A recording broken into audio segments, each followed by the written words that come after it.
Hello students, myself Vikas Kumar Sahu, Assistant Professor in Bharati College of Pharmacy. Today we will discuss about diabetes. Last time हमने discuss किया था non communicable disease cancer के बारे में। अब उसी non communicable disease में हम आगे बढ़ते हैं diabetes.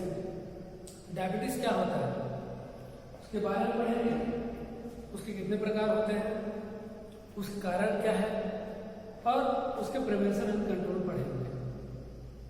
First of all discuss the diabetes. What is the diabetes? Diabetes is nothing but it is the cluster of the disease which is caused as well as cardiovascular disease, blindness and other diseases related to the neuropathy. In other words, diabetes is a hyperglycemia. Words used for that. इसका मतलब यह है कि diabetes जो hyperglycaemia हो जाता है, मतलब हमारे ब्लड में शुगर का लेवल बढ़ जाता है due to the insufficient metabolism in our glucose. इसको हम डायबिटीज को deficiency of the metabolic disorder भी बोल सकते हैं। मतलब मेटाबॉलिज्म में दिक्कतें आ जाती हैं जिसके कारण ग्लूकोज जो है वह अधिक मात्रा में बनना स्टार्ट हो जाता है, उसका कन्वर्जन नहीं हो पाता। इस कारण ग्लूकोज का लेवल हमारे ब्लड में बढ़ जाता है, जिससे जैसे कि मैंने पहले ही कहा कि it is the cluster of the disease, जिसके कारण coronary heart disease, blindness, kidney का फेल होना और न्यूरोपैथी, विभिन्न प्रकार के डिसीज डायबिटीज होने से आ जाते हैं। तो डायबिटीज जो होता है वो दो प्रकार का होता है। पहला है इसको टाइप 1 डायबिटीज भी बोलते हैं या फिर इंसुलिन डिपेंडेंट डायबिटीज भी कहा जा सकता है। इंसुलिन डिपेंडेंट डायबिटीज मेनली जो होता है वो यंग पेशेंट में होता है जिनका उम्र 30 साल से कम होता है। यह बहुत ही डेंजरस होता है। अगर इसको कंट्रोल नहीं किया जा सकता तो पेशेंट की मृत्यु हो सकती है। जैसे कि मैंने कहा ये इंसुलिन डिपेंडेंट, मतलब ये 100% इंसुलिन के ऊपर डिपेंड रहता है ये पेशेंट। मतलब उनको आउटसोर्स के थ्रू उसके बॉडी में इंसुलिन इनलेट करना पड़ेगा या इंजेक्ट करना पड़ेगा। इसके कारण क्लियरली डिफाइंड नहीं हो पाए हैं, बट एक कारण यह भी हो सकता है abnormal growth of beta cells और Langerhans of pancreatic cells, improper secretion of insulin या फिर किसी कारणवश डाइजेशन सिस्टम में या फिर मेटाबॉलिक डिसऑर्डर हो जाना due to the destruction of insulin. अब हम दूसरे ढंग डायबिटिक मेटाबॉलिज्म के बारे में पढ़ते हैं। It is the non insulin dependent diabetes mellitus. Non insulin dependent diabetes mellitus is also, जैसे कि नाम से पता चल रहा है कि इंसुलिन के ऊपर डिपेंड नहीं रहेगा। इसको हम मेडिसिन के थ्रू या फिर एक्सरसाइज के थ्रू या फिर योगा के थ्रू, योगा और एक्सरसाइज एक हद तक इनिशियली स्टेज पे, but in second middle stage diabetes 3 प्रकार के होते हैं: pre, middle and extreme condition. तो जो प्री डायबिटिक होता है, जो स्टार्टिंग स्टेज होता है डायबिटीज का, उसमें हम एक्सरसाइज और योगा के थ्रू हम उसको थोड़ा सा कंट्रोल कर सकते हैं। डायबिटिक एक ऐसा डिसीज है या फिर communicable non communicable disease mainly जो होते हैं उसको हम ट्रीट नहीं कर सकते, उसको हम कंट्रोल कर सकते हैं। तो नॉन इंसुलिन डायबिटीज मेलाइटिस को हम कंट्रोल कर सकते हैं प्री स्टेज में एक्सरसाइज योगा के थ्रू, और उसके बाद जो मिडिल स्टेज होता है या फिर सेकंड स्टेज कहा जा सकता है, उसमें हम इनिशियली जो मेडिसिन स्टार्ट कर सकते हैं जैसे मेटफॉर्मिन है ग्लिमिप्राइड, ये सबका स्टार्टिंग कर सकते हैं। और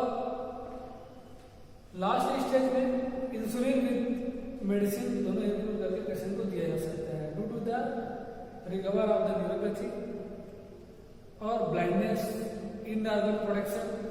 ये सब को बचाने के लिए हम इंसुलिन प्लस मेडिसिन दे सकते हैं। एक्सट्रीम कंडीशन की बात है, लेकिन मेडिसिन से ही ठीक हो सकता है, कंट्रोल हो सकता है, ठीक हो सकता है, कंट्रोल ही होगा।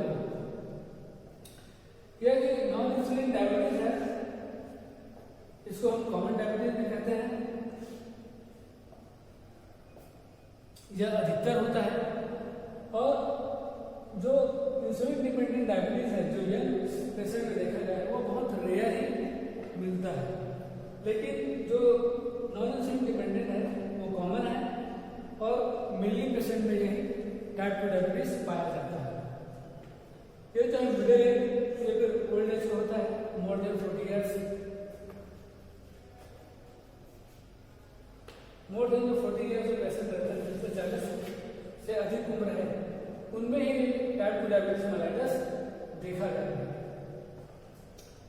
हम यह कैसे डिफाइन करेंगे कि किसी पेशेंट को डायबिटीज है कि नहीं, क्योंकि हर मनुष्य के ब्लड में शुगर का लेवल होता है, बट WHO ने, वर्ल्ड हेल्थ ऑर्गेनाइजेशन ने एक क्राइटेरिया सेट किया गया है, या फिर डिफरेंट स्टडी से यह पता चला है और यह रिजल्ट निकाला गया है कि दिस रेंज में pre diabetic, diabetic, extreme diabetic stage पे रखा गया है, फिर नॉर्मल स्टेज। तो हम लोग जो नॉर्मल आदमी है, नॉर्मल पर्सन, उसके बारे में पढ़ते हैं। नॉर्मल जो पर्सन रहेगा उसको ग्लूकोज लेवल कितना रहेगा, तो ये जो है WHO रिकमेंडेशन के थ्रू होता है। जो हम ग्लूकोज लेवल चेक करेंगे फास्टिंग में, मतलब खाली पेट, अगर किसी पेशेंट का ग्लूकोज लेवल चेक करेंगे तो 18 से 100 अगर उसका mmHg आता है,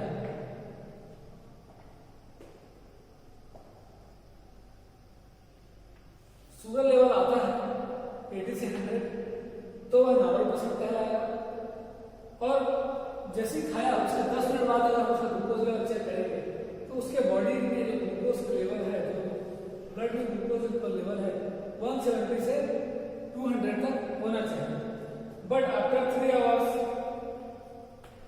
3 घंटे बाद, खाना खाने के 3 घंटे बाद अगर हम नॉर्मल पेशेंट का शुगर चेक करते हैं तो उसका जो शुगर लेवल है 120 से 140 के बीच आना चाहिए। यह हुआ नॉर्मल पेशेंट, नॉर्मल आदमी के बाद, अगर नॉर्मल जो मेन रहेगा उसका ग्लूकोज लेवल कितना रहना चाहिए। पर initially starting of the diabetes या फिर प्री डायबिटीज, उसमें क्या होगा, इसको स्टार्टिंग अभी स्टार्ट ही हुआ है, क्या डायबिटीज डिसीज जो स्टार्ट हुआ है, कैसे हम आइडेंटिफाई करेंगे, उसका ग्लूकोज लेवल चेक करेंगे। फास्टिंग में क्या रहेगा, 101 से 125, 101 से 125 के बीच में उसका ग्लूकोज का लेवल रहेगा फास्टिंग में। और जस्ट वो खाना खाता है उसके 10 से 15 मिनट बाद हम उसका ग्लूकोज लेवल चेक करेंगे तो 190 से 230 के बीच में उसका ग्लूकोज का लेवल रहेगा। यहाँ पे उसके ब्लड क्लिनिकली चेक करेंगे तो। और 3 घंटे के बाद, खाना खाने के 3 घंटे के बाद अगर प्री डायबिटिक पेशेंट का शुगर लेवल चेक करेंगे तो कितना आना चाहिए, 140 से 160 आना चाहिए। तो यह हुआ प्री डायबिटिक का रेशियो। अब हम देखते हैं प्री डायबिटिक के बाद डायबिटीज। अब पूरी तरीके से जो पेशेंट डायबिटीज हो चुका है, उसको पूरा डायबिटीज हायर हो चुका है, तो हम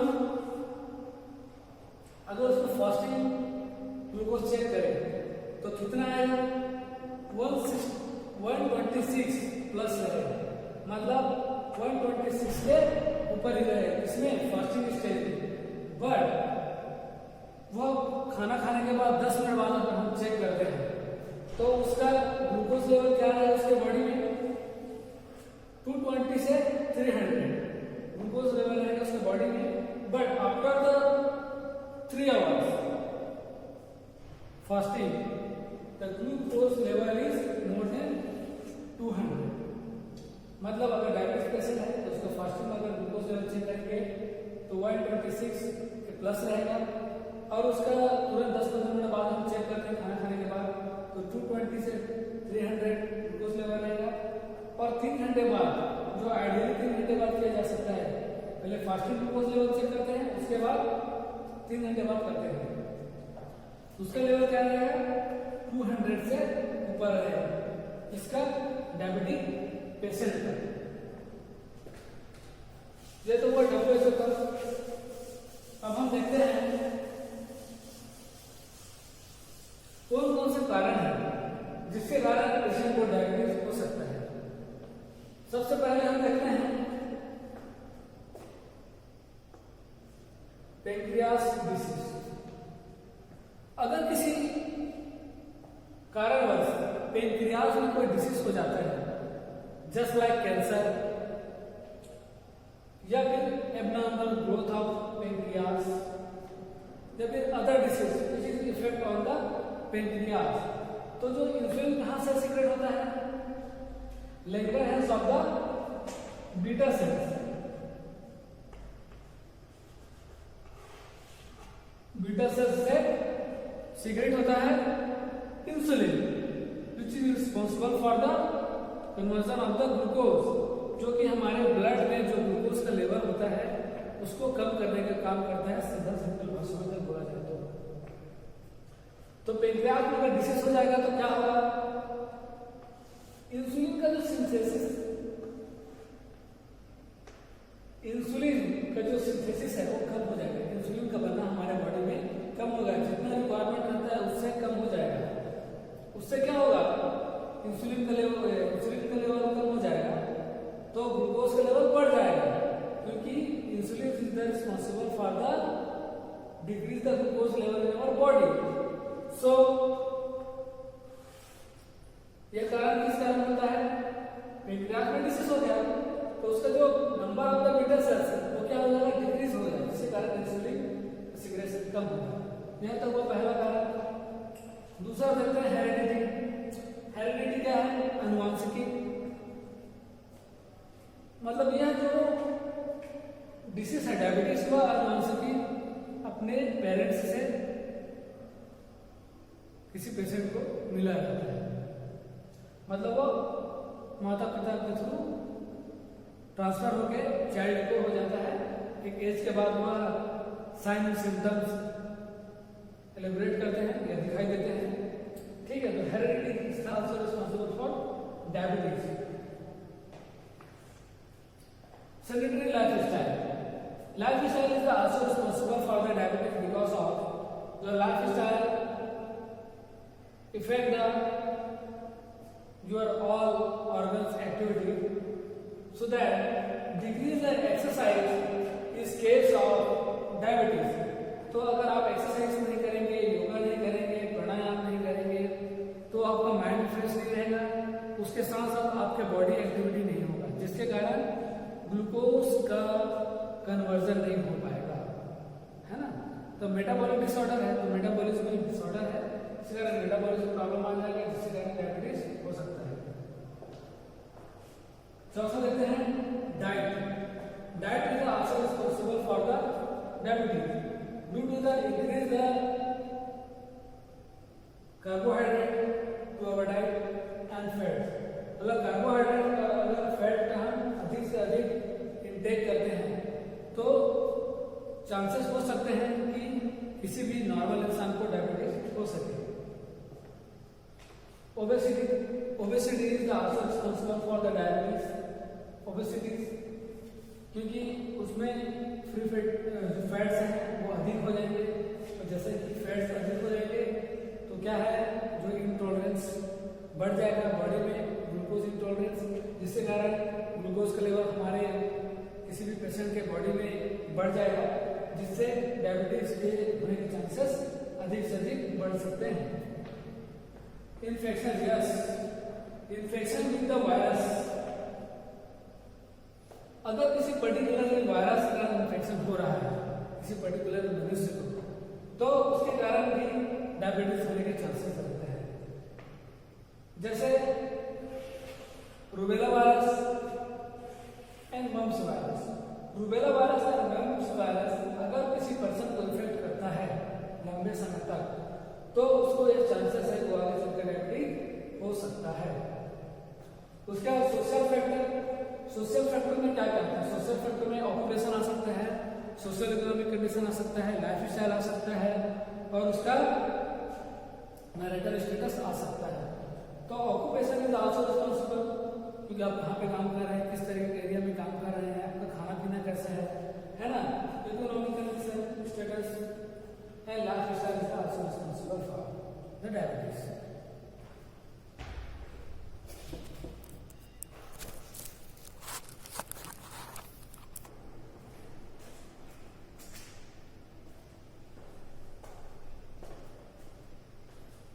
अभी हम देखते हैं prevention and control of the diabetes. सबसे पहले क्या रहेगा?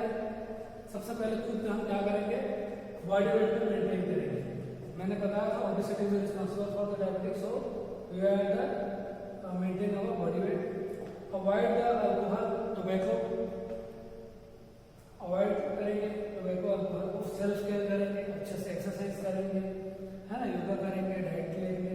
तो self care is also diabetic register medical practitioner जो कि डॉक्टर होगा उसके पास जाके चेकअप कराएंगे। अगर चेकअप में डायबिटीज निकलता है तो उसके हिसाब से डॉक्टर के हिसाब से मेडिसिन लेंगे। जैसे metformin, glimepiride, pyrodazole, there are the many medicine which is used for the diabetes.